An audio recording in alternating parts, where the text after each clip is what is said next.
Good evening from the field house at Washington University in St. Louis. I'm Jim Lara of the NewsHour on PBS.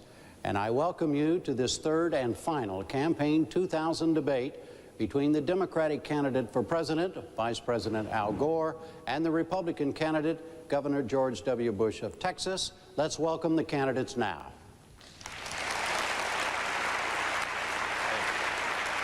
Hey, Jim. How you doing? Good to see you. Good to see you. How you doing? Governor, welcome.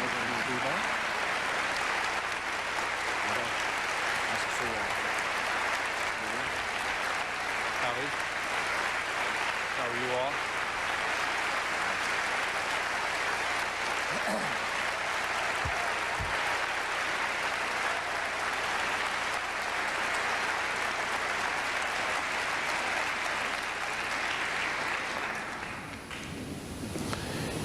Before proceeding tonight, we would like to observe a moment of silence in memory of Governor Mel Carnahan of Missouri, who, along with his son and his former chief of staff, died in a private plane crash last night near St. Louis.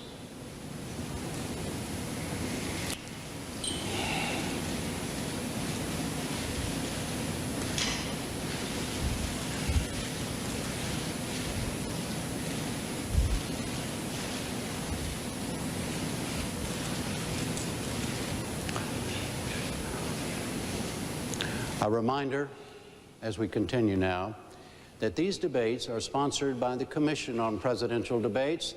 The formats and the rules were worked out by the Commission and the two campaigns. Tonight's questions will be asked by St. Louis area voters who were identified as being uncommitted by the Gallup organization. Earlier today, each of them wrote a question on a small card like this. Those cards were collected and then given to me this afternoon. My job, under the rules of the evening, was to decide the order the questions will be asked and to call on the questioners accordingly. I also had the option of asking follow-ups, which, in order to get to more of the panel's questions, for the record, I plan to do sparingly and mostly for clarifications. The audience participants are bound by the following rule.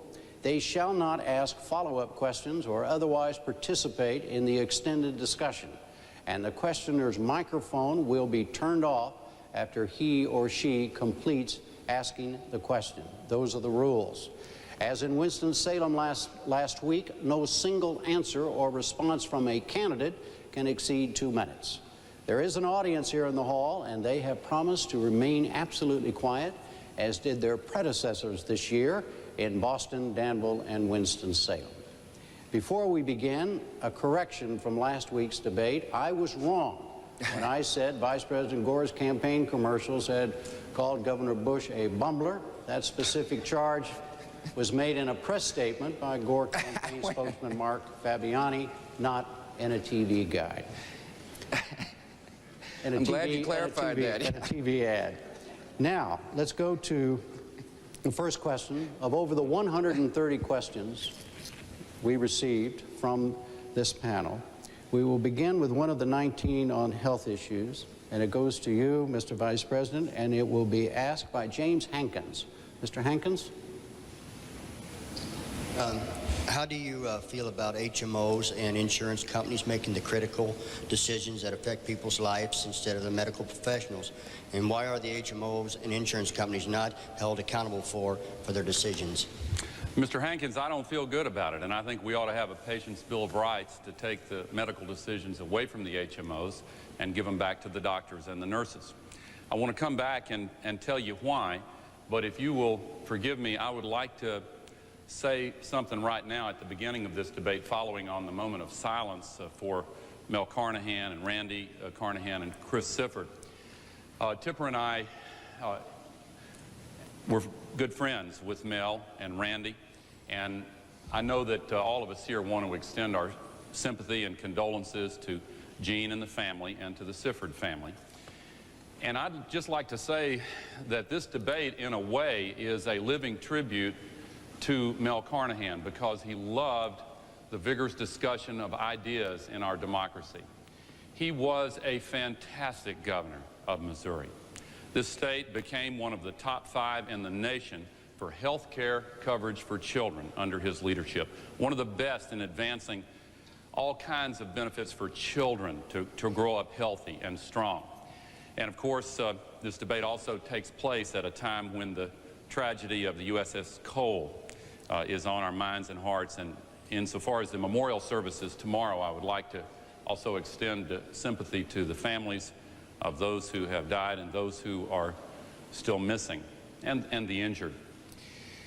Now, Mr. Hankins, I think that the situation that you describe has gotten completely out of hand. Doctors are giving prescriptions, they're recommending treatments, and then their recommendations are being overruled by HMOs and insurance companies. That is unacceptable. I support a strong national patients' Bill of Rights. It is actually a disagreement between us. The national law that is pending on this, the Dingell-Norwood bill, a bipartisan bill, is one that I support and that the governor does not. 2 minutes response, Governor Bush. I too want to extend my prayers to the and blessings, God's blessings on the families whose lives were overturned last night. It was a tragic moment. Actually, Mr. Vice President, it's not true. I do support a National Patients' Bill of Rights. As a matter of fact, I brought Republicans and Democrats together to do just that in the state of Texas, to get a Patients' Bill of Rights through. It requires a different kind of leadership style to do it, though. You see, in order to get something done on behalf of the people, you have to put partisanship aside. And that's what we did in my state. We've got one of the most advanced Patients' Bill of Rights. It says, for example, that a woman doesn't have to go through a gatekeeper to go to her gynecologist. It says that you can't gag a doctor. A doctor can advise you. The HMO, the insurance company, can't gag that doctor from giving you full advice. In this particular bill, it allows patients to choose a doctor, their own doctor if they want to. But we did something else that was interesting. We're one of the first states that said you can sue an HMO for denying you proper coverage. Now, there's what's called an independent review organization that you have to go through first. It says if you got a complaint with your insurance company, you can take your complaint to an objective body. And if the objective body rules on your behalf, the insurance company must follow those rules. However, if the insurance company doesn't follow the findings of the IRO, then that becomes a cause of action in a court of law. It's time for our nation to come together and do what's right for the people. And I think this is right for the people. You know, I support a national Patients' Bill of Rights, Mr. Vice President. And I want all people covered. I don't want the law to supersede good law like we got in Texas. Governor, I think time is up, sir. Jim, we have a direct disagreement on this. Just a minute, Mr. Vice President. I wanted to, you know, the way the rules go here now, 2 minutes, and then I'll decide whether we go on. Okay. Right. So what I want to make sure is we understand here is before we go on to another question in the health area, would you agree that you two agree on a National Patients' Bill of Rights? Absolutely, absolutely not. I referred to the Dingell-Norwood bill. It is the bipartisan bill that is now pending in the Congress. The HMOs and the insurance companies support the other bill that's pending, the one that the Republican majority has put forward.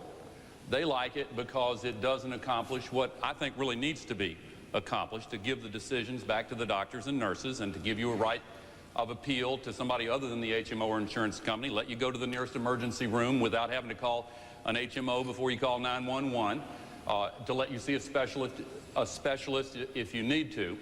And it has strong bipartisan support. It is being blocked by the Republican leadership in the Congress, and I specifically would like to know whether Governor Bush will support the Dingell-Norwood bill, which is the main one pending.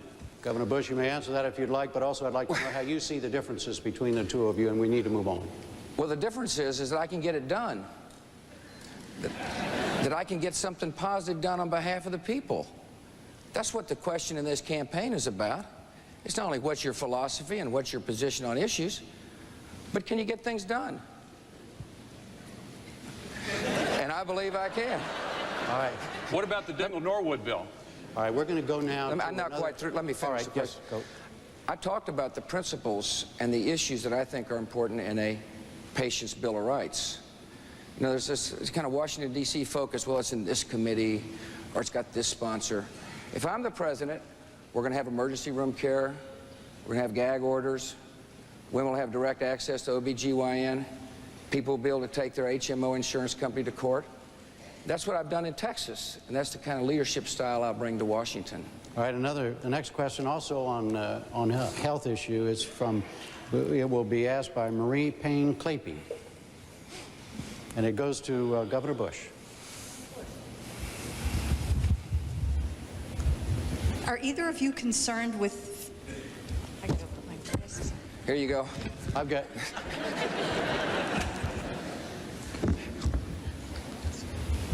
Okay.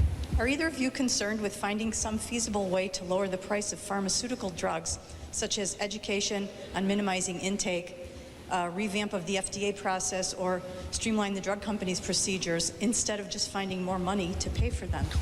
Well, that's a great question. I think one of the problems we have, particularly for seniors, is there's no prescription drug coverage in Medicare, and therefore when they have to try to purchase drugs, they do so on their own. There's no kind of collective bargaining. There's no power of purchasing amongst seniors. So I think step one to make sure prescription drugs is more affordable for seniors, and those are the folks who really rely upon prescription drugs a lot these days, is to reform the Medicare system, is to have prescription drugs as an integral part of Medicare once and for all. The problem we have today is that, like the Patient's Bill of Rights, particularly with health care, there's a lot of bickering in Washington, D.C. It's kind of like a political issue as opposed to a people issue.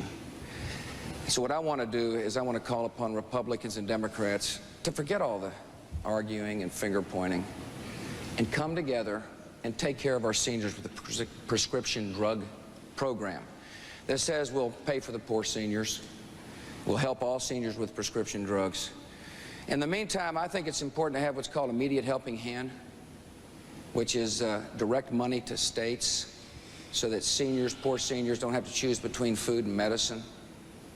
That's part of an overall overhaul. But purchasing power is important. I'm against price controls.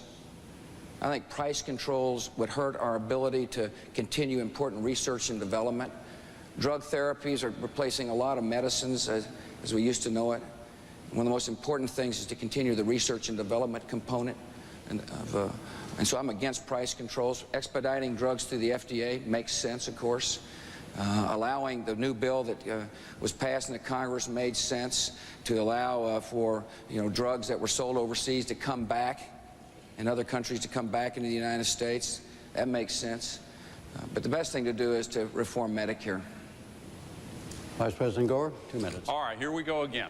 Now look, if you want someone who will spend a lot of words describing a whole convoluted process and then end up supporting legislation that is supported by the big drug companies, this is your man. If you want someone who will fight for you and who will fight for the middle-class families and working men and women who are sick and tired of having their parents and grandparents pay higher prices for prescription drugs than anybody else, then I want to fight for you. And you asked a great question, because it's not only seniors. Listen, for 24 years, I have never been afraid to take on the big drug companies. They do some great things. They discover great new cures, and that's great. We want them to continue that. But they are now spending more money on advertising and promotion, you see all these ads, than they are on research and development. And they're trying to artificially extend the monopoly patent protection so they can keep charging these very high prices. I want to streamline the approval of the competing generic drugs and the new kinds of treatments that can compete with them so that we bring the price down for everybody. Now, briefly, let me tell you how my prescription drug plan works. The governor talked about Medicare. I propose a real prescription drug benefit under Medicare for all seniors. And here's how it works.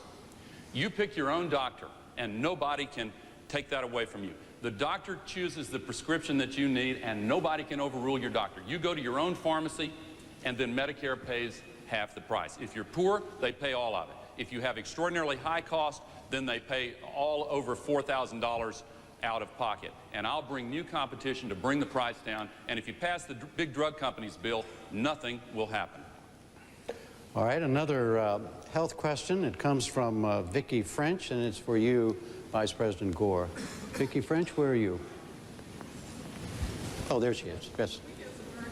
We spend billions of dollars every year on taxes, or pay billions of dollars in taxes. Would you be open to the idea of a national health care plan for everybody? And if not, why? If so, is this something you would try to implement if you're elected into office, and what would you do to implement this plan? I think that we should move step by step toward universal health coverage, but I am not in favor of government doing it all. We've spent 65 years now on the development of a hybrid system, partly private, partly public. And 85% of our people have health insurance, 15% don't. That adds up to 44 million people. That is a national outrage. We have got to get health coverage for those who do not have it. And we've got to improve the quality for those who do, with a Patient's Bill of Rights that's real and that works, the Dingell-Norwood bill. And we have got to fill in the gaps in coverage by finally bringing parity for the treatment of mental illness, because that's been left out. We've got to deal with long-term care. Now, here are the steps that I would take first of all. I will make a commitment to bring health care coverage of high quality that is affordable to every single child in America within 4 years. And then we'll fill other gaps by covering the parents of those children when the family is poor, or up to 2.5 times the poverty rate. I want to give a tax credit for the purchase of individual health insurance plans. I want to give small business employers a tax credit, 25%, to encourage the providing of health insurance for the employees in small businesses. I want to give seniors who are, well, the near elderly, I don't like that term because I'm just about in that category. But those 55 to 65 ought to be able to buy into Medicare for premiums that are reasonable and fair and significantly below what they have to get now. Now, we have a big difference on this, and you need to know the record here. Under Governor Bush, Texas has sunk to be 50th out of 50 in health insurance for their citizens. Last week he said that they were spending $3.7 billion or $4.7 billion on this. Mr. Vice President? Okay. Time is up. Governor Bush, 2 minutes. I'm absolutely opposed to a national health care plan. I don't want the federal government making decisions for consumers or for providers. I remember what the administration tried to do in 1993. They tried to have a national health care plan, and fortunately it failed. I trust people. I don't trust the federal government. It's going to be one of the themes you hear tonight. I don't want the federal government making decisions on behalf of everybody. There is an issue with the uninsured. There sure is. And we've got uninsured people in my state. Ours is a big state, fast-growing state. We share a common border with another nation. But we're providing health care for our people. One thing about insurance, that's a Washington term. The question is, are people getting health care? And we've got a strong safety net, and there needs to be a safety net in America. There needs to be more community health clinics where the poor can go get health care.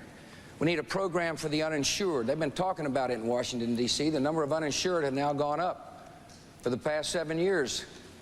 We need a $2,000 credit rebate for people, working people who don't have insurance. They can get in the marketplace and start purchasing insurance. We need to have allow small businesses to write insurance across jurisdictional lines so small businesses can afford health care. Small restaurants can afford health care. And so health care needs to be affordable and available. But we got to trust people to make decisions with their lives. In the Medicare reform I talk about, it says if you're a senior, you can stay in Medicare if you like it, and that's fine. But we're going to give you other choices to choose if you want to do so, just like they do the federal employees. The people who work in Washington, D.C. for the U.S. Congress or the United States Senate get a variety of choices to make in their lives. And that's what we ought to do for all people in America. Yes, sir. Sorry. Governor? Could I have a follow-up? Not paying attention No, to my lights not right very now. well. Not right now. Education. Trying to find my light. These folks submitted 18 questions on education, and the first one is that we will be asked on education. Will go to you, Governor, and will be asked by Angie Pettig. Angie Pettig, where are you? There she is. Governor, right there. Oh, thanks. Hi, Angie. I've heard a lot about education and the need to hold teachers and schools accountable, and I certainly agree with that. But as an individual with an educational background and also a parent, I have seen a lot of instances where the parents are unresponsive to the teachers or flat out uninvolved in their child's education. How do you intend to not only hold the teachers and schools accountable, but also hold parents accountable? Well, you know, it's hard to make people love one another. I wish I knew the law, because I'd darn sure sign it. I wish I knew the law that said all of us should be good parents. One of the things the next president must do is to remind people that if we're going to have a responsible period in America, that each of us must love our children with all our heart and all our soul. I happen to believe strong accountability encourages parental involvement, though. I think when you measure and post results on the internet or in the town newspapers, most parents say, wait a minute, my child's school isn't doing what I want it to do, and therefore become involved in education. I recognize there are some who just don't seem to care. But there are a lot of parents who feel like everything is going well in their child's school, and all of a sudden they wake up and realize that, wait a minute, standards aren't being met. That's why I'm so strong for accountability. I believe we ought to measure a lot. 3, 4, 5, 6, 7, 8th grade. We do so in my state of Texas. One of the good things we've done in Texas is we've got strong accountability, because you can't cure unless you know. You can't solve a problem unless you diagnose it. I strongly believe that one of the best things to encourage parental involvement also is to know that the classrooms will be safe and secure. That's why I support a Teacher Liability Act at the federal level that says if a teacher or principal upholds reasonable standards of classroom discipline, they can't be sued. They can't be sued. I think parents will be more involved with education when they know their children's classrooms are safe and secure as well. I also believe that we need to say to people that if you cannot meet standards, there has to be a consequence. Instead of just the kind of the soft bigotry of low expectations, that there has to be a consequence. We can't continue to shuffle children through school. And one of the consequences is to allow parents to have different choices. Vice President Gore? Yeah, we have a huge difference between us on this question. I'd like to start by telling you what my vision is. I see a day in the United States of America where all of our public schools are considered excellent, world class, where there are no failing schools, where the classrooms are small enough in size, number of students, so that the teacher can spend enough one-on-one time with each student. Now that means recruiting new teachers for the public schools. It means, in my plan, hiring bonuses to get 100,000 new teachers in the public schools within the next 4 years. It means also helping local school districts that sometimes find the parents of school-age children outvoted on bond issues, to give them some help with interest-free bonding authority so that we can build new schools and modernize the classrooms. We need to give teachers the training and professional development that they need to, including paid time off to go visit the classroom of a master teacher and pick up some new skills. I want to give every middle-class family a $10,000 a year tax deduction for college tuition, so that middle-class families will always be able to send their kids on to college. I want to work for universal preschool, because we know from all the studies that the kids learn more in the first few years of life than anywhere else. Now, I said there was a contrast. Governor Bush is for vouchers, and in his plan, he proposes to drain more taxpayer money out of the public schools for private school vouchers than all of the money that he proposes in his entire budget for public schools themselves. And only 1 in 20 students would be eligible for these vouchers, and they wouldn't even pay the full tuition to private school.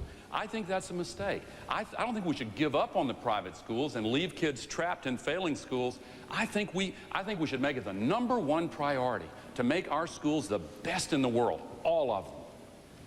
Governor, what is your position on that? Yeah, I appreciate that. I think anytime we end with one of these attacks, it's appropriate to respond. Here's what I think. First of all, vouchers are up to states. If you want to do a voucher program in Missouri, fine. See, I strongly believe in local control of schools. I'm a governor of a state, and I don't like it when the federal government tells us what to do. I believe in local control of schools, but here's what I've said. I've said to the extent we spend federal money on disadvantaged children, we want the schools to show us whether or not the children are learning. What's unreasonable about that? We expect there to be standards met, and we expect there to be measurement. And if we find success, we'll praise it. But when we find children trapped in schools that will not change and will not teach, instead of saying, oh, this is okay in America just to shuffle poor kids through schools, there has to be a consequence. And the consequence is that federal portion of federal money will go to the parent. So the parent can go to a tutoring program or another public school or another private school. You see, there has to be a consequence. We've got a society that says, hey, the status quo is fine, just move them through. And guess who suffers? What is the harm on voucher? What's the other side on voucher? Well, the program that he's proposing is not the one that he just described. Under your plan, Governor Bush, states would be required to pay vouchers to students to match the vouchers that the federal government would put up. Now, the way it would happen is that under his plan, if a school was designated as failing, the kids would be trapped there for another 3 years, and then some of them would get federal vouchers, and the state would be forced to match that money. Under my plan, if a school is failing, we work with the states to give them the authority and the resources to close down that school and reopen it right away with a new principal, a new faculty, a turnaround team of specialists who know what they're doing. It's based on the plan of Governor Jim Hunt in North Carolina, and it works great. So no vouchers in a Gore administration? If I thought that there was no alternative, then I might feel differently. But I have an obligation to fight to make sure there are no failing schools. We've got to turn around most schools are excellent, but we've got to make sure that all of them are. Andrew Kosberg has a related question on education that's right on this subject. Mr. Kosberg, where are you? There you are, and it's for Vice President Gore. Mr. Vice President, in the school district in which I work and in countless others across the nation, we face crumbling school buildings, increased school violence, student apathy, overcrowding, lack of funding, lawsuits. The list goes on. I could mention low teacher pay, but I won't. What can you tell me and my fellow American teachers today about your plans for our immediate future? What grade do you teach? Up. That's a violation of your rule, Vice President Gore. High school.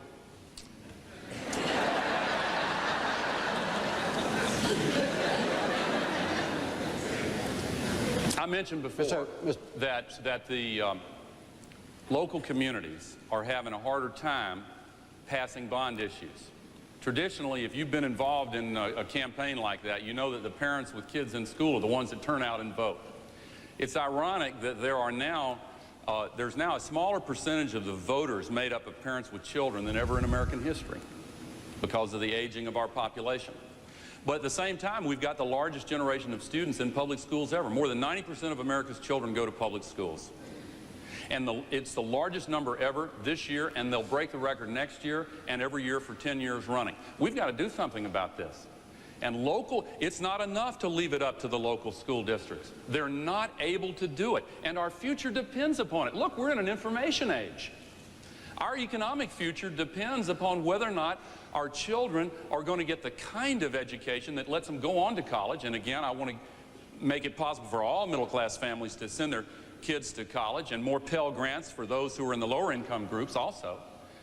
And then I want to make sure that we have job training on top of that and lifelong learning. But it all starts with the public school teachers.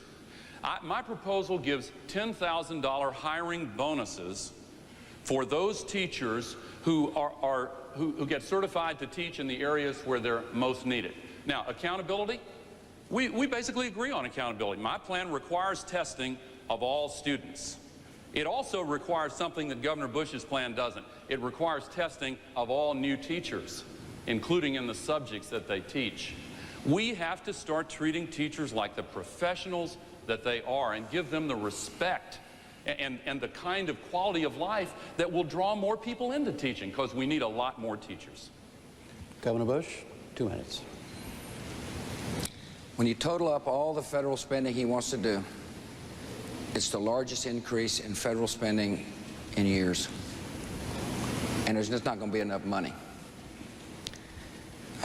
I have been a governor of a big state. I've made education my #1 priority. That's what governors ought to do. They ought to say, this is the most important thing we do as a state. The federal government puts about 6% of the money up. They put about, 60% of the strings where you got to fill out paperwork. I don't know if you have to be a paperwork filler-outer, but most of it's because of the federal government. What I want to do is to send flexibility and authority to the local folks so you can choose what to do with the money. One size does not fit all. I'd worry about federalizing education if I were you. I believe strongly that the federal government can help. We need to fund Head Start. We need to have accountability. The Vice President's plan does not have annual accountability. 3rd grade, 4th grade, 5th grade. We need to demand on results. I believe strongly in a Teacher Protection Act, like I mentioned. I hear from teachers all the time about the lawsuits and the threats, respect in the classroom. Part of it's because you can't control the classroom. You can't have a consequence for somebody without fear of getting sued under federal law. So I'm going to ask the Congress to pass a Teacher Protection Act. So I believe in flexibility. I believe in a national reading initiative for local districts to access with K-2 diagnostic testing, curriculum that works. Phonics works, by the way. It needs to be a part of our curriculum. There needs to be flexibility for teacher training and teacher hiring with federal money. Now, the federal government can be a part, but don't fall prey to all this stuff about money here and money there, because education is really funded at the local level. 94% comes from the local level. Vice President Gore, is the governor right when he says that you're proposing the largest federal spending in years? Absolutely not. Absolutely not. I'm so glad that I have a chance to knock that down.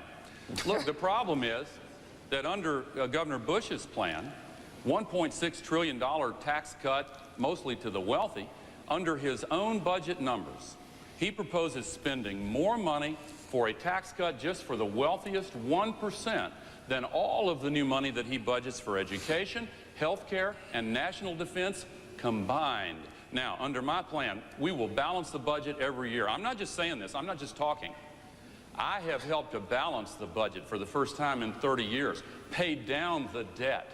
And under my plan, in 4 years, as a percentage of our gross domestic product, federal spending will be the smallest that it has been in 50 years. One reason is, the 3rd biggest spending item in our budget is interest on the national debt. We get nothing for it. We keep the good faith and credit of the United States. I will pay down the debt every single year until it is eliminated early in the next decade. That gets rid of the 3rd biggest intrusion of the federal government in our economy. Now, because the governor has all this money for a tax cut mostly to the wealthy, there is no money left over, so schools get testing and lawsuit reform and not much else. Governor, the Vice President says you're wrong. Well, he's wrong. Just add up all the numbers. It's 3 times bigger than what President Clinton proposed. The Senate Budget Committee. 3 times bigger than what President Clinton proposed. That's in an ad, Jim, that was knocked down by the journalists who analyzed the ad, said it was misleading. Go ahead. My turn? Yes, sir. Forget the journalists. He proposed more than Walter Mondale and Michael Dukakis combined. Now, this is a big spender, he is. And he ought to be proud of it. It's part of his record. We just have a different philosophy. Let me talk about tax relief. If you pay taxes, you ought to get tax relief. The Vice President believes that only the right people ought to get tax relief. I don't think that's the role of the President to pick. You're right, and you're not right. I think if you're going to have tax relief, everybody ought to get it. And therefore, wealthy people are going to get it. But the top 1% will end up paying 1/3 of the taxes in America, and they get 1/5 of the benefits. And that's because we structured the plan so that 6 million additional American families pay no taxes. If you're a family of 4 making $50,000 in Missouri, you get a 50% cut in your federal income taxes. What I've done is set priorities and funded them, and there's extra money. And I believe the people who pay the bills ought to get some money back. It's a difference of opinion. He wants to grow the government, and I trust you with your own money. Well, I wish we could spend an hour talking about trusting people, because it's the right position to take. Can we extend the time? Yeah, well, hold on one sec here, though. But Governor, just to reverse the thing, what do you say specifically to what the Vice President said tonight? He said it many, many times, that your tax cut benefits the top 1% of the wealthiest Americans, and you've heard what he said. Of course it does. If you pay taxes, you're going to get a benefit. People who pay taxes will get tax relief. Why shouldn't they? Well, let me finish, please. Well, under my plan, if you make the wealthy people pay 62% of the taxes today. Afterwards, they pay 64%. This is a fair plan. You know why? Because the tax code is unfair for people at the bottom end of the economic ladder. If you're a single mother making $22,000 a year today, and you're trying to raise 2 children, for every additional dollar you earn, you pay a higher marginal rate on that dollar than someone making $200,000, and it's not right. Vice President so I want Gore. to do something about that. All right, Vice President Gore. Look, this isn't about Governor Bush. It's not about me. It is about you. And I want to come back to something I said before. If you want somebody who believes that we were better off 8 years ago than we are now, and that we ought to go back to the kind of policies that we had back then, emphasizing tax cuts mainly for the wealthy, here is your man. If you want somebody who will fight for you and who will fight to have middle-class tax cuts, then I am your man. I want to be. Now, I doubt anybody here makes more than $330,000 a year. I won't ask you, but if you do, you're in the top 1%. It would be a violation of the rules. They couldn't. I'm not going to ask you. But if everyone here in this audience was dead on in the middle of the middle class, then the tax cuts for every single one of you all added up would be less than the tax cut his plan would give to just one member of that top wealthiest 1%. Now, you judge for yourselves whether or not that's fair. Quick, and then we're moving on. Good. 50 million Americans get no tax relief under his plan. That's not right. And you may not be one of them. You're just not one of the right people. And secondly, we've had enough fighting. It's time to unite. You talk about 8 years. In 8 years, they haven't gotten anything done on Medicare, on Social Security, a patient's Bill of Rights. All right. It's time to get something done. Hey, we're going to move on. I've got to answer that, Jim. Medicare, I cast the tie-breaking vote to add 26 years to the life of Medicare. It was due to go bankrupt in 1999. And that 50 million figure, again, the newspapers, I said, you said forget the journalists, but they are the keepers of the scorecard and whether or not you're using facts that aren't right. And that fact is just not right. Speaking of keepers of the scorecard, that's what I'm trying to do here, Mr. Vice President, Governor Bush. We're going to move on. We're going to have to move on. All right, there were 12 questions on foreign and military matters. And the first one that we're going to ask will be directed to you, Governor Bush, and David Norwood is going to ask it. Mr. Norwood, where are you? There you are. What would make you the best candidate in office during the Middle East crisis? I've been a leader. I've been a person who has to set a clear vision and convince people to follow.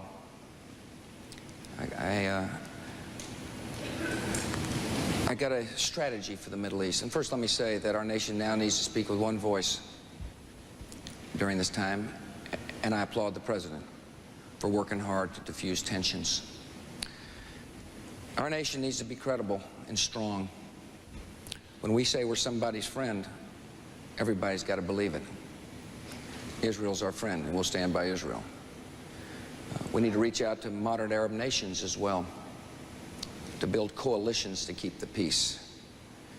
I also need the next leader needs to be patient. We can't put the Middle East peace process on our timetable.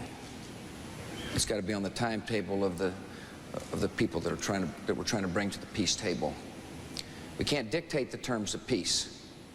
This means that you have to be steady. You can't worry about polls or focus groups. You got to have a clear vision. That's what a leader does. A leader also understands that the United States must be strong to keep the peace. Saddam Hussein still is a threat in the Middle East. Our coalition against Saddam is unraveling. The sanctions are loosened. He's a man who may be developing weapons of mass destruction. We don't know because inspectors aren't in. So to answer your question, it requires a clear vision, a willingness to stand by our friends, and the credibility for people, both friend and foe, to understand when America says something, we mean it. Vice President Gore.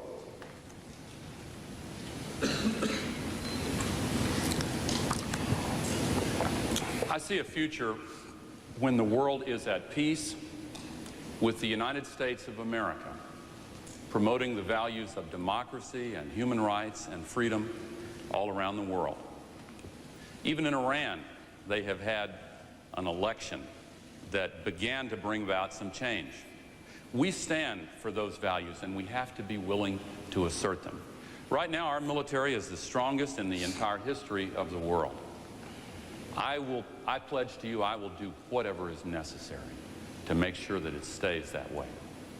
Now, what can I bring to that challenge? When I was a young man, my father was a senator opposed to the Vietnam War.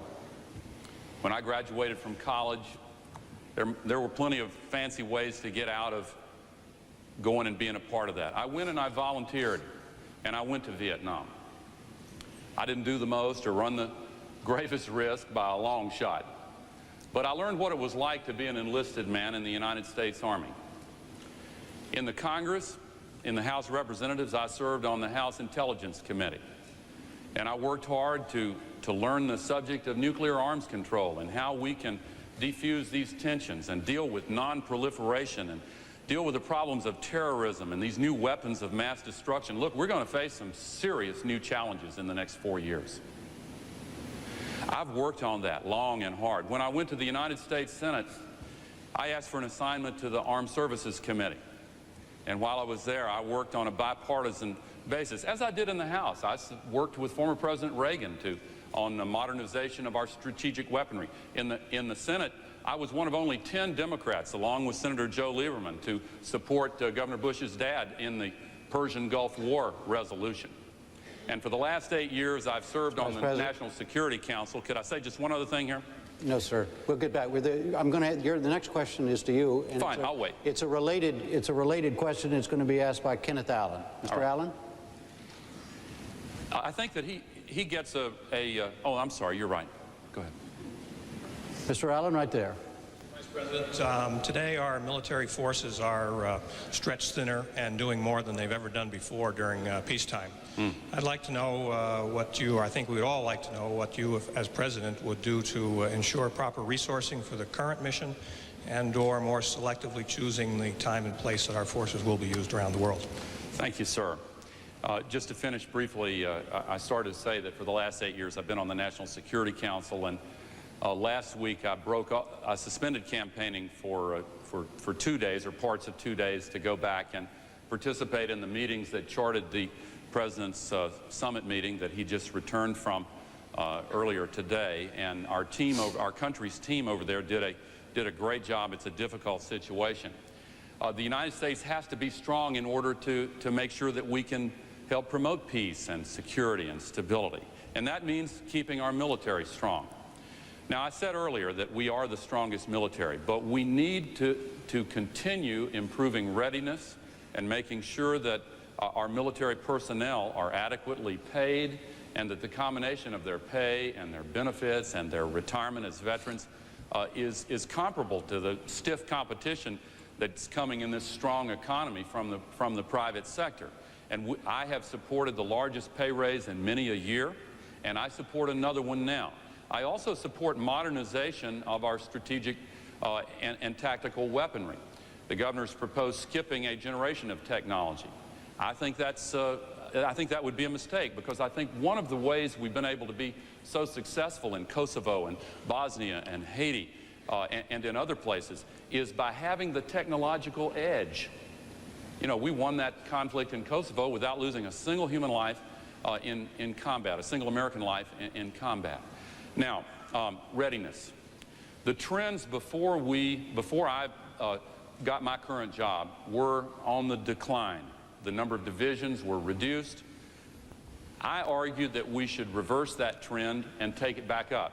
And I'm happy to tell you that we have. Now, in my budget for the next 10 years, I propose $100 billion for this purpose. The governor proposes $45 billion. I propose more than twice as much because I think it's needed. Governor Bush, 2 minutes. If this were a spending contest, I'd come in second. I readily admit I'm not going to grow the size of the federal government like he is. Your question was deployment. It must be in the national interests, must be in our vital interests whether we ever send troops. The mission must be clear. Soldiers must understand why we're going. The force must be strong enough so that the mission can be accomplished, and the exit strategy needs to be well defined. I'm concerned that we're over-deployed around the world. See, I think the mission has somewhat become fuzzy. Should I be fortunate enough to earn your confidence? The mission of the United States military will be to be prepared and ready to fight and win war, and therefore prevent war from happening in the first place. There may be some moments when we use our troops as peacekeepers, but not often. The Vice President mentioned my view of the long term for the military. I want to make sure the equipment for our military is the best it can possibly be, of course. But we have an opportunity. We have an opportunity to use our research and development capacities, the great technology of the United States, to make our military lighter, harder to find, more lethal. We have an opportunity, really, if you think about it, if we're smart and have got a strategic vision and a leader who understands strategic planning, to make sure that we change the terms of the battlefield of the future so we can keep the peace. This is a peaceful nation, and I intend to keep the peace. Spending money is one thing, but spending money without a strategic plan can oftentimes be wasted. The first thing I'm going to do is ask the Secretary of Defense to develop a plan, so we're making sure we're not spending our money on political projects, but on projects to make sure our soldiers are well paid, well housed, and have the best equipment in the world. Governor Bush, another kind of gun question. It'll be asked by Robert Lutz. Mr. Lutz?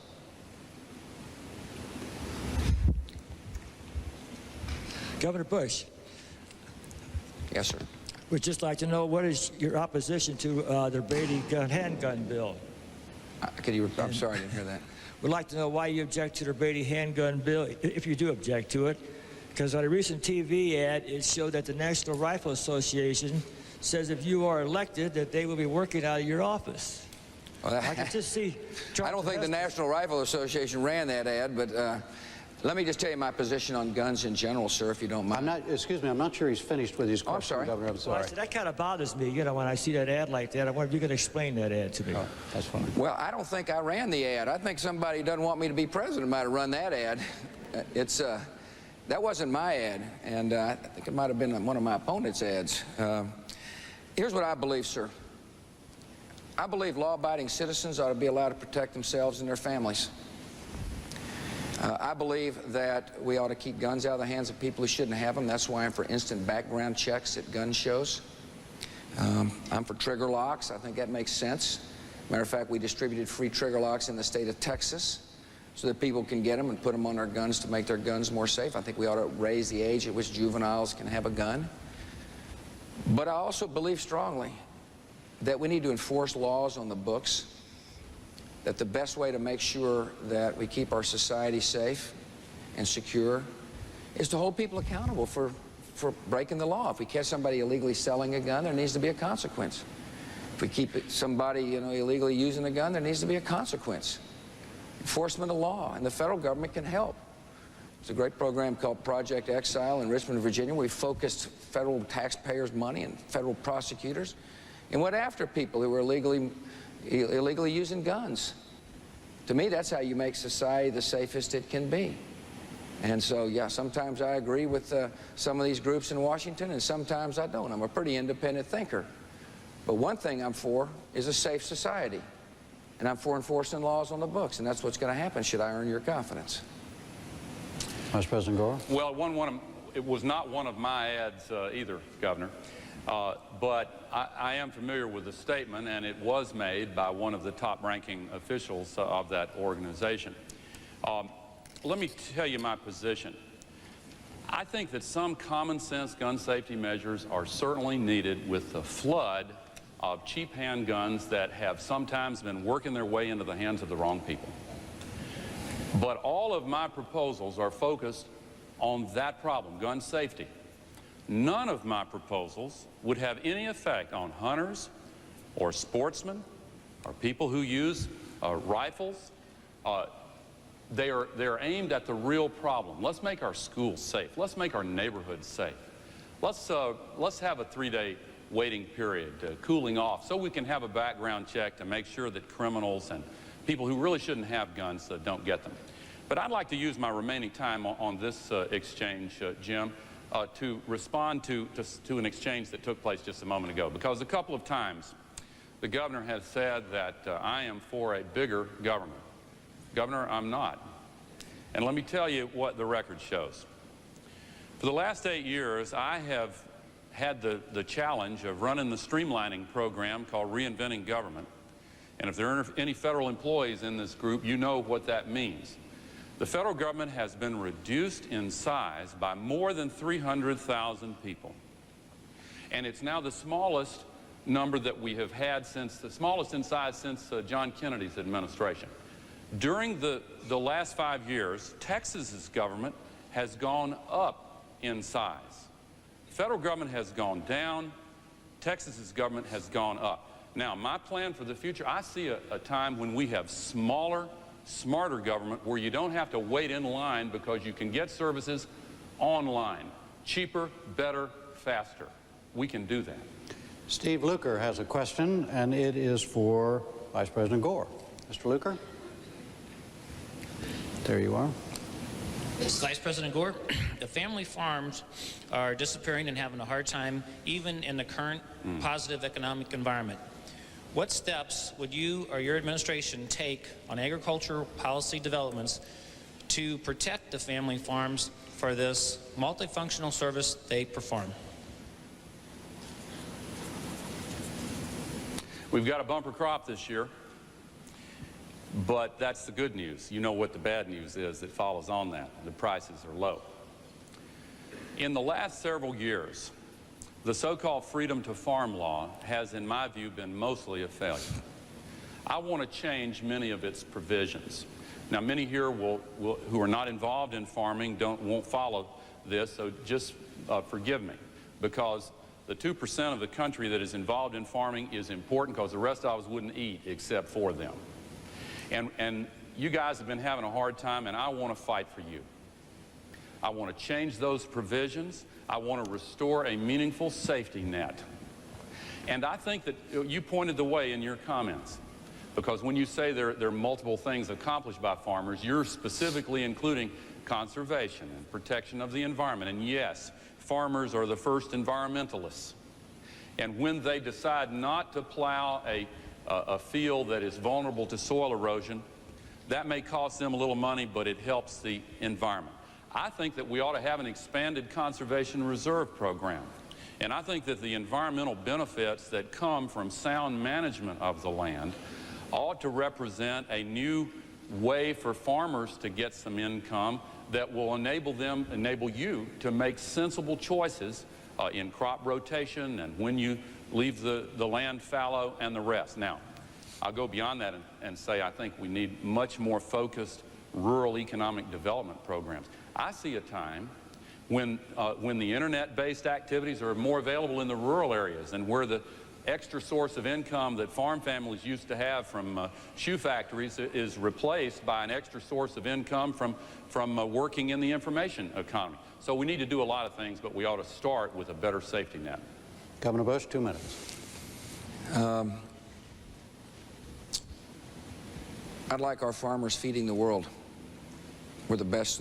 We're the best producers in the world, and I want the farmers feeding the world. We need to open up markets. Exports are down, and every time an export number goes down, it hurts the farmer. I want the next president to have fast-track negotiating authority to open up markets around the world. We're the best. We're the most efficient farmers. I don't want to use food as a diplomatic weapon from this point forward. We shouldn't be using food. It hurts the farmers. It's not the right thing to do. I'm for value-added processing. We need to move more work on value-added processing. You take the raw product you produce, I presume you're a farmer, off your farm, and convert it. I think value-added processing is important. I'm for research and development, spending research and development money so that we can use our technological base to figure out new uses for farm products. I'm for getting rid of the death tax, completely getting rid of the death tax. One reason family farmers are forced to sell early is because of the death tax. This is a bad tax. The president shouldn't have vetoed that bill. It's a tax that taxes people twice. It penalizes the family farmer. So should I be fortunate enough to earn your vote? I also understand that I'm going to open up markets, but I also understand that farming is a part of our national security. I'm from a big farm state, with the second biggest state, farming state in the country, and I hear from my farmers friends all the time. Vice President's right. By the way, every day's Earth Day if you own the land, and I like the policies that will encourage farmers to set aside land as well for conservation purposes. Thank you. A quick thing on the inheritance tax. There is a difference between the two of you on this. Vice President Gore? Yeah, I'm for a massive reform of the estate tax or the death tax. And under the plan that I've proposed, 80% of all family farms will be completely exempt from the estate tax. And the vast majority of all family businesses would be completely exempt, and all of the others would have sharply reduced. So 80%. Now, the problem with completely eliminating it goes back to the wealthiest 1%. The amount of money that has to be raised in taxes from middle-class families to make up for completely eliminating that on the very wealthiest, the billionaires, that would be an extra heavy burden on middle-class families. And so let's do it for most all, but not completely eliminate it for the very top. What's the case for doing that, Governor? Eliminating the death tax? Completely, for everybody. Because people shouldn't be taxed twice on their assets. It's either unfair for some or unfair for all. I mean, again, this is just a difference of opinion. If you're from Washington, you want to pick and choose winners. I don't think that's the role of the president. I think if you're going to have tax relief, everybody benefits. Secondly, I think your plan, there's a lot of fine print in your plan, Mr. Vice President, in all due respect. It is, I'm not so sure 80% of the people get the death tax. I know this, 100% will get it if I'm the president. I just don't think it's fair to tax people's assets twice, regardless of your status. It's a fairness issue. It's an issue of principle, not politics. New issue. And the question will be asked by Joyce Cleamer of Governor Bush. Joyce Cleamer, there you go. Hi, Joyce. Yes, hi, Governor. I'm very concerned about the morality of our country now. TV, movies, the music that our children are barraged with every day. And I want to know if there's anything that can be worked out with the Hollywood or whoever to help get rid of some of this bad language and the whatever. It's just bringing the country down. And our children are very important to us, and we're concerned about their education at school. We should be concerned about their education at home also. Yeah. Thank you. Appreciate that question. Laura and I are proud parents of teenage girls, twin daughters, and I know what you're saying. Government ought to stand on the side of parents. Parents are teaching their children right from wrong, and the message oftentimes gets undermined by the popular culture. You bet there's things the government can do. We can work with the entertainment industry to provide family hour. We can have filters on internets where public money is spent. There ought to be filters in public libraries and filters in public schools so that if kids get on the internet, there's not going to be pornography or violence coming in. I think we ought to have character education in our schools.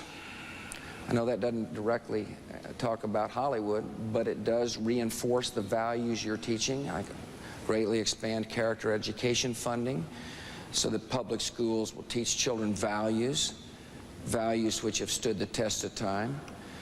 There's after-school money available. I think that after-school money ought to be available for faith-based programs and charitable programs that exist because somebody has heard the call to love a neighbor like you'd like to be loved yourself. That'll help reinforce the values that parents teach at home as well.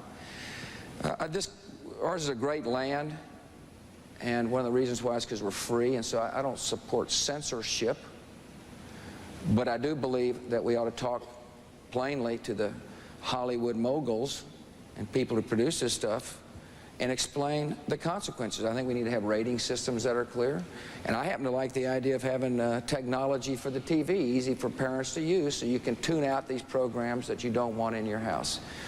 But I'm going to remind mothers and dads, the best weapon is the off-on button and paying attention to your children and eating dinner with them and being, I'm sorry. That's right. It's on my peroration. Yeah. My turn. Vice President Gore. I care a lot about this. It's not just movies. Television, video games, music, the internet.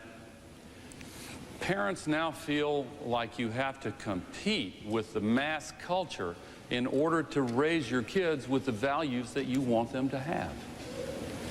Tipper and I have 4 children. And God bless them, every one of them decided on their own to come here this evening. I don't want to embarrass our oldest daughter. She and her husband made us grandparents almost a year and a half ago. And yet, if she'll forgive me, when she was little, she brought a record home that had some awful lyrics in it. And Tipper hit the ceiling. And that launched a campaign to try to get the record companies to put ratings that, warning labels for parents. And I'm so proud of what she accomplished in getting them on there. I've been involved myself in negotiating and in helping to move along the negotiations with the internet service providers to get a parents protection page every time 95% of the pages come up, and a feature that allows parents to automatically check with one click what sites your kids have visited lately. You know, some parents are worried about those filters that you'll have to ask your kids how to put them on there. But if you can check up on them, then that's real power. And recently, the Federal Trade Commission pointed out that some of these entertainment companies have warned parents that the material is inappropriate for children, and then they've turned around behind the backs of the parents and advertised that same adult material directly to children. That is an outrage. Joe Lieberman and I gave them 6 months to clean up their act. And if they don't do it, we're going to ask for tougher authority in the hands of the FTC on the false and deceptive advertising. I'll tell you this. I want to do something about this. Respect the First Amendment, but I will do something to help you raise your kids without that garbage. All right. Vice President Gore, the next question is for you, and it will be asked by Stephen Koosman. Mr. Koosman, where are you, sir? Right behind me as well. There we go. Right next to the last. Yeah, got it. Good planning. It seems that when we hear about issues of this campaign, it's usually Medicare, Social Security, or prescription drugs.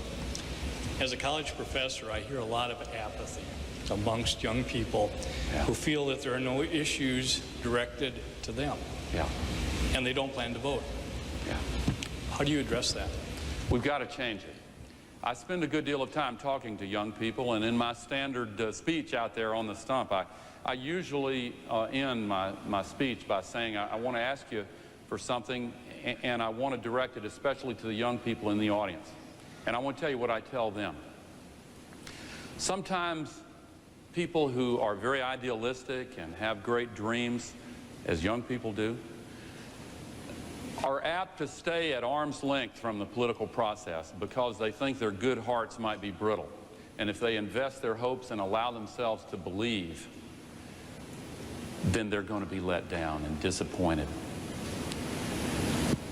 But thank goodness we've always had enough people who have been willing in every generation to push past the fear of a broken heart and become deeply involved in forming a more perfect union. We're America, and we believe in our future, and we know we have the ability to shape our future. Now, we've got to address one of the biggest threats to our democracy, and that is the current campaign financing system. And I know they say it doesn't rank anywhere on the polls. I don't believe that's a fair measure. I'm telling you, I will make the McCain-Feingold campaign finance reform bill the very first measure that I send to the Congress as president. Governor Bush opposes it. I wish that he would consider changing his mind on that, because I think that the special interests have too much power, and we need to give our democracy back to the American people. Let me tell you why. Those issues you mentioned, Social Security, prescription drugs, the big drug companies are against the prescription drug proposal that I've made. The HMOs are against the Patients' Rights Bill, the Dingell-Norwood bill that I support and that Governor Bush does not support. The big oil companies are against the measures to get more energy independence and renewable fuels. They ought to have their voices heard, but they shouldn't have a big megaphone that drowns out the American people. We need campaign finance reform, and we need to shoot straight with young and old alike and tell them what the real choices are. And we can renew and rekindle the American spirit and make our future what our founders dreamed it could be. We can. Right. Governor Bush, 2 minutes. I'll tell you what I hear. A lot of people are sick and tired of the bitterness in Washington, D.C., and therefore they don't want any part of politics. They look at Washington and see people pointing fingers and casting blame and saying one thing and doing another. There's a lot of young folks saying, you know, why do I want to be involved with this mess? And what I think needs to happen in order to encourage the young to become involved is to shoot straight, is to set aside the partisan differences and set an agenda that will make sense. Medicare, I know you talked about it, but Medicare is relevant for all of us, young and old alike. We better get it right now. Tax reform is relevant for old and young alike. I don't think it's the issues that turn kids off. I think it's the tone. I think it's the attitude. I think it's a cynicism in Washington, and it doesn't have to be that way. Before I decided to run, I had to resolve 2 issues in my mind. One, could our family endure all this business? And I came to the conclusion that our love was strong enough to be able to do it. And the other was, could an administration change the tone in Washington, D.C.? And I believe the answer is yes. Otherwise, I wouldn't be asking for your vote.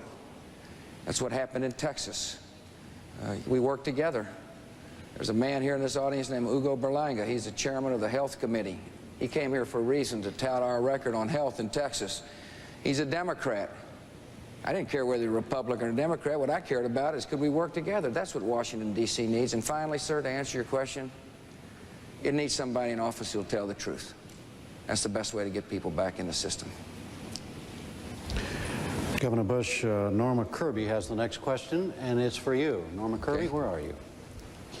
Hi, Norma. Hi. How will your administration address diversity, inclusiveness, and what role will affirmative action play in your overall plan? I've had a record of bringing people from all walks of life into my administration, and my administration is better off for it in Texas. I'm going to find people that want to serve their country. But I want a diverse administration. I think it's important. I've worked hard in the state of Texas to make sure our institutions reflect the state with good, smart policy. Policy that rejects quotas. I don't like quotas. Quotas tend to pit one group of people against another. Quotas are bad for America. It's not the way America is all about. But policies that give people a helping hand, so they can help themselves. For example, in our state of Texas, I worked with the legislature, both Republicans and Democrats, to pass a law that said if you come in the top 10% of your high school class, you're automatically admitted to one of our one of our higher institutions of learning, college. And as a result, our universities are now more diverse. It was a smart thing to do. Is what I called it. I labeled it affirmative access. I think the contracting business in government can help, not with quotas, but help meet a goal of ownership of small businesses, for example. The contracts need to be smaller. The agencies need to be, need to recruit and to work hard to find people to bid on the state contracts. I think we can do that in a way that that represents what America is all about, which is equal opportunity and an opportunity for people to realize their potential. So to answer your question, I support, I guess the way to put it is affirmative access. And I'll have an administration that will make you proud. Thank you. Vice President Gore. I believe in this goal and this effort with all my heart. I believe that our future as a nation depends upon whether or not we can break down these barriers that have been used to pit group against group and bring our people together. How do you do it? Well, you establish respect for differences. You don't ignore differences. It's all too easy for somebody in the majority in the population to say, oh, we're just all the same, without an understanding of the different life experience that you've had, that others have had. Once you have that understanding and mutual respect, then we can transcend the differences and embrace the highest common denominator of the American spirit. I don't know what affirmative access means. I do know what affirmative action means. I know the governor's against it, and I know that I'm for it. I know what a hate crime statute pending at the national level is all about in the aftermath of James Byrd's death. I'm for that proposed law. The governor is against it. I know what it means to have a commitment to diversity. I am part of an administration that has the finest record on diversity and incidentally, an excellent I think our success over the last 8 years has not been in spite of diversity, but because of it, because we're able to draw on the wisdom and experience from different parts of the society that hadn't been tapped in the same way before. And incidentally, Mel Carnahan in Missouri had the finest record on diversity of any governor in the entire history of the state of Missouri, and I want to honor that among his other achievements here. Now, I just believe that what we have to do is enforce the civil rights laws. I'm against quotas. This is, with all due respect to Governor, that's a red herring.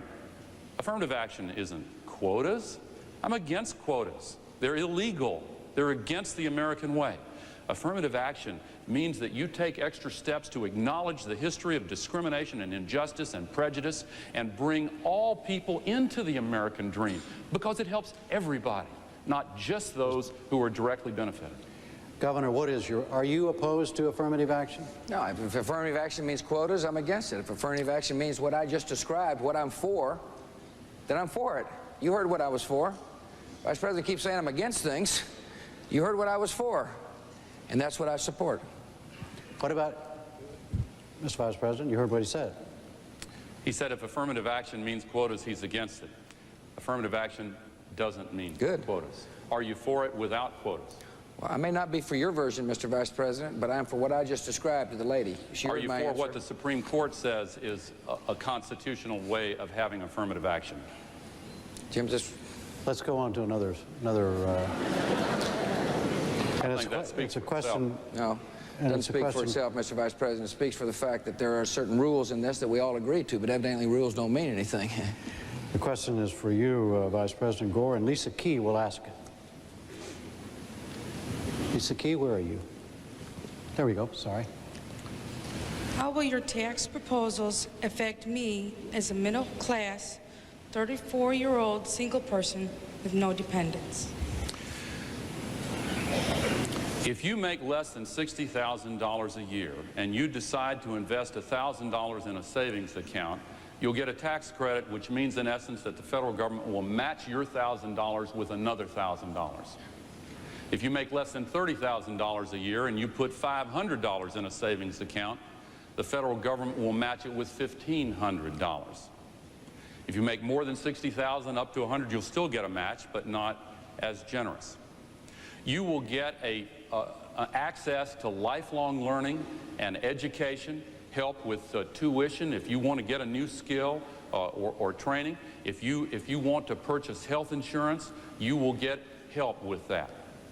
If you want to participate in some of the dynamic changes that are going on in our country, you will get specific help in doing that. If you are part of the bottom 20% or so of wage earners, then you will get an expanded earned income tax credit.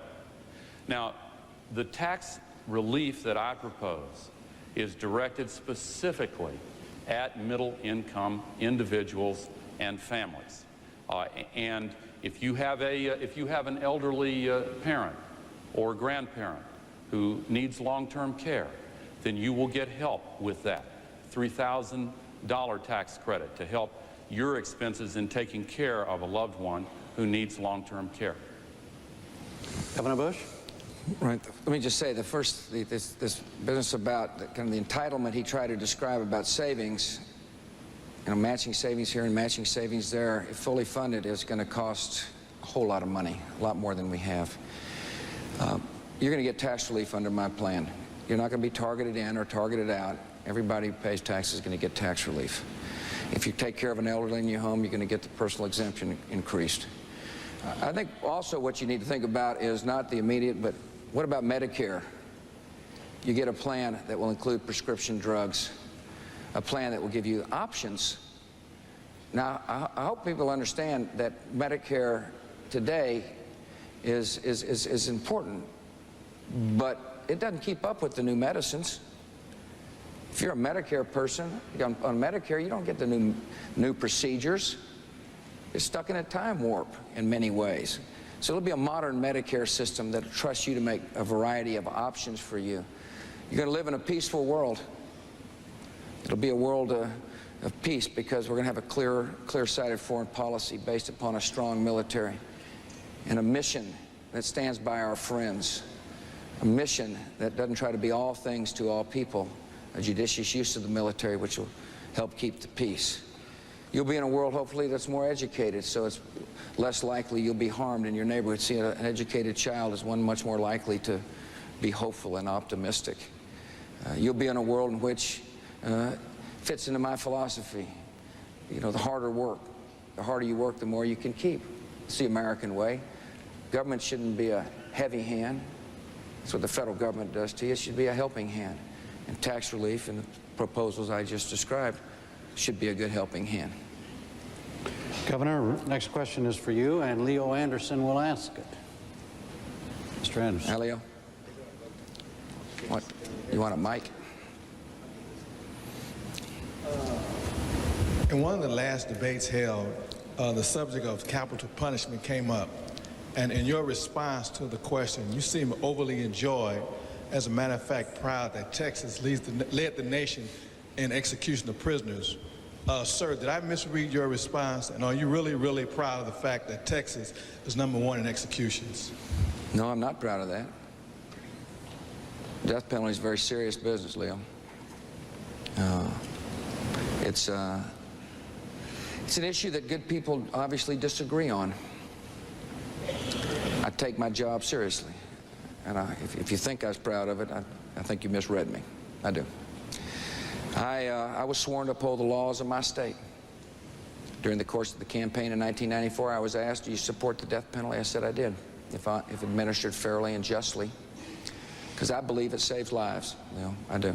I think if it's administered swiftly, justly, and fairly, it saves lives. One of the things that happens when you're a governor, at least oftentimes you have to make tough decisions. And you can't let public persuasion sway you, because the job is to enforce the law. And that's what I did, sir. There have been some tough cases come across my desk. Some of the hardest moments since I've been the governor of the state of Texas is to deal with those cases. But my job is to ask two questions, sir. Is the person guilty of the crime? And did the person have full access to the courts of law? And I can tell you, looking at you right now, in all cases, those answers were affirmative. Now, I'm not proud of any record. I'm proud of the fact that violent crime is down in the state of Texas. I'm proud of the fact that that we hold people accountable. But I'm not proud of any record, sir. I'm not. Vice President Gore? I support the death penalty. I think that it has to be administered not only fairly with attention to things like DNA evidence, which I think should be used in all capital cases, but also with very careful attention. If, for example, somebody confesses to the crime and somebody's waiting on death row, there has to be alertness to say, wait a minute, have we got the wrong guy? If the wrong guy is put to death, then that's a double tragedy. Not only has an innocent person been executed, but the real perpetrator of the crime has not been held accountable for it, and in some cases may be still at large. But I support the death penalty in the most heinous cases. Do both of you believe that the death penalty actually deters crime, Governor? I do. That's the only reason to be for it. Let me finish, sir. Sure. I don't think you should support the death penalty to seek revenge. I don't think that's right. I think the reason to support the death penalty is because it saves other people's lives. Vice President Gore? I think it is a deterrence. I know that's a controversial view, but I do believe it's a deterrence. All right. Next question is for you, Vice President Gore, and Thomas Fisher will ask it. Mr. Fisher? Yes. My sixth grade class at St. Clair School wanted to ask, of all these promises you guys are making and all the pledges, will you keep them when you're in office? Yes.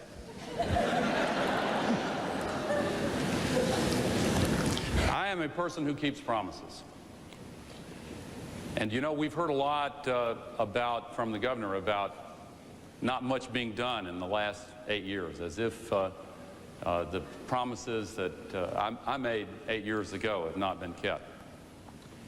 I think the record shows otherwise.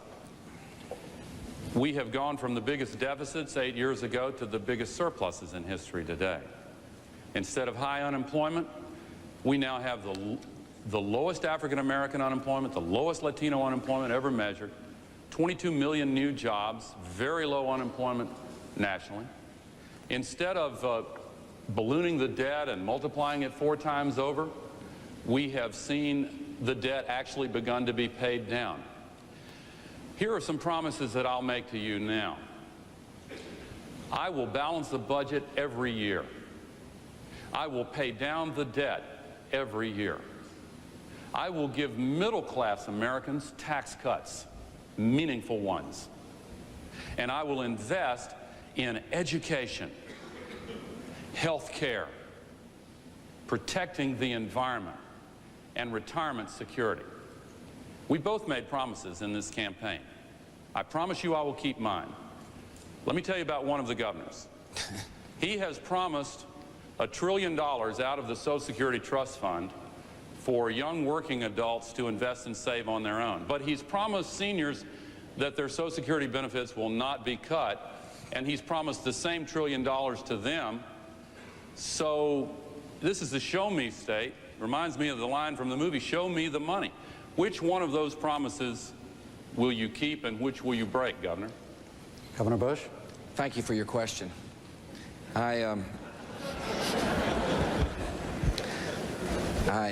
There's an old high school debating trick, which is to answer something and then attack your opponent at the end.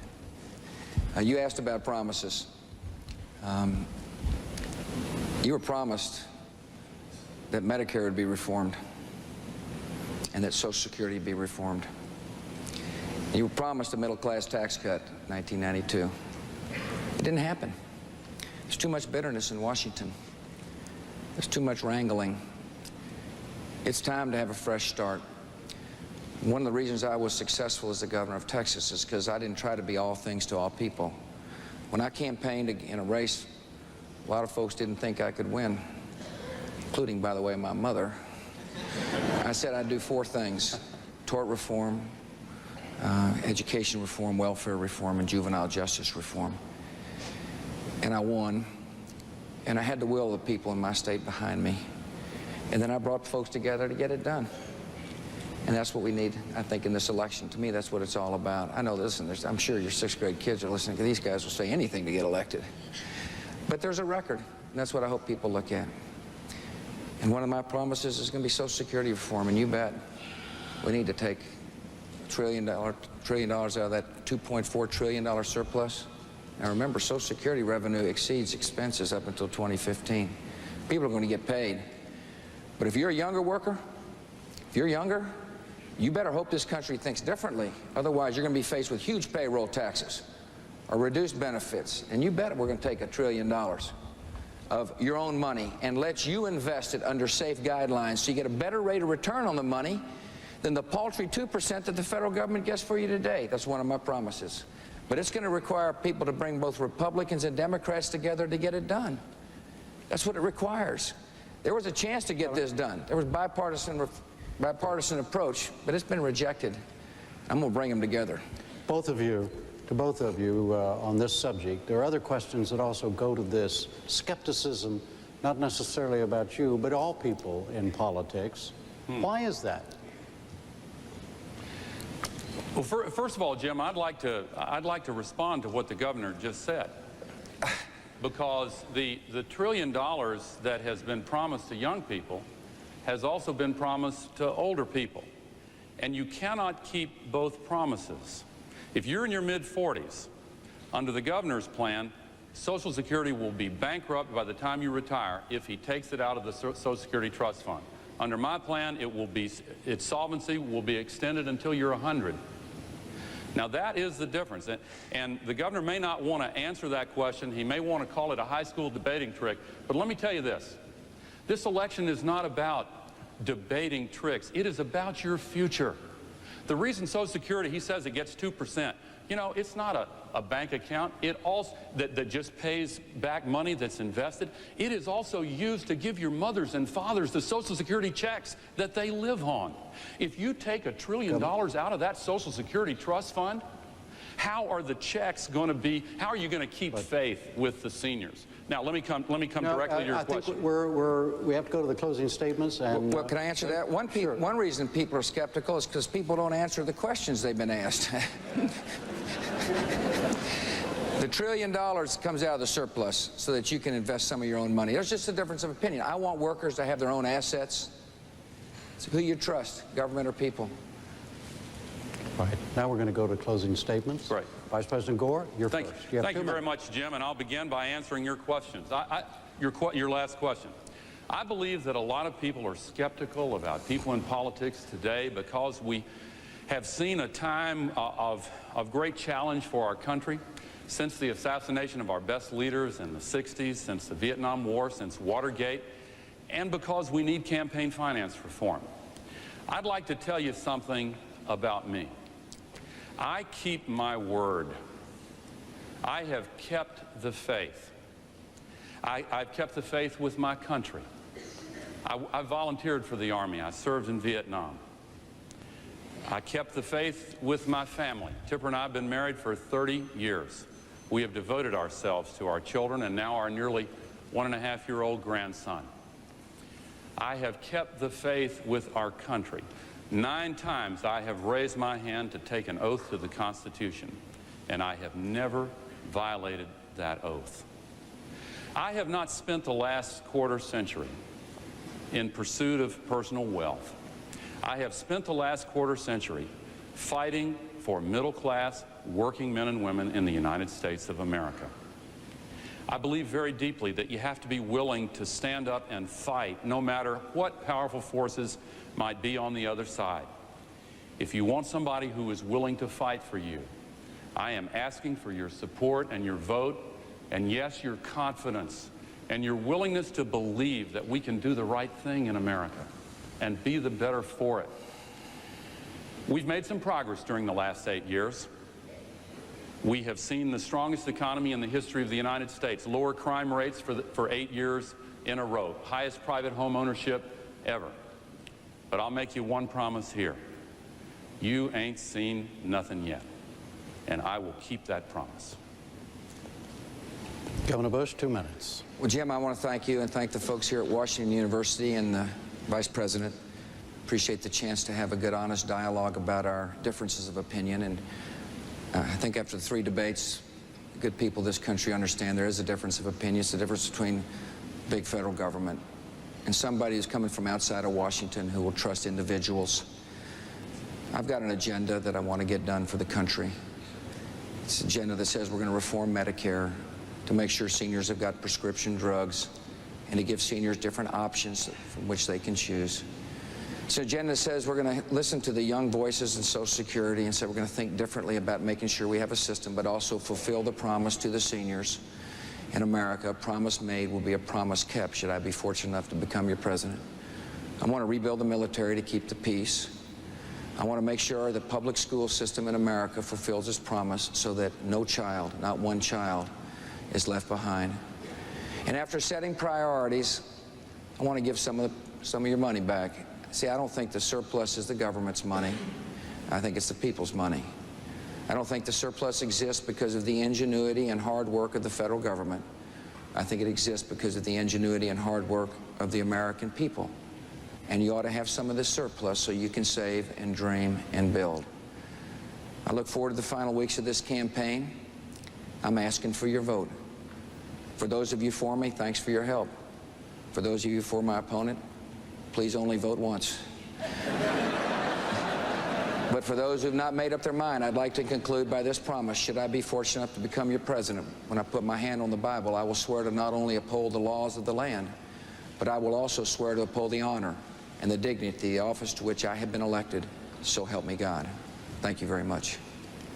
A closing piece of business before we go. The Debate Commission wants reaction to the three kinds of formats used in the debates this year, and you may register an opinion at their website, www.debates.org. Thank you, Vice President Gore. Governor Bush. From St. Louis, I'm Jim Lara. Thank you and good night. Good luck from here on.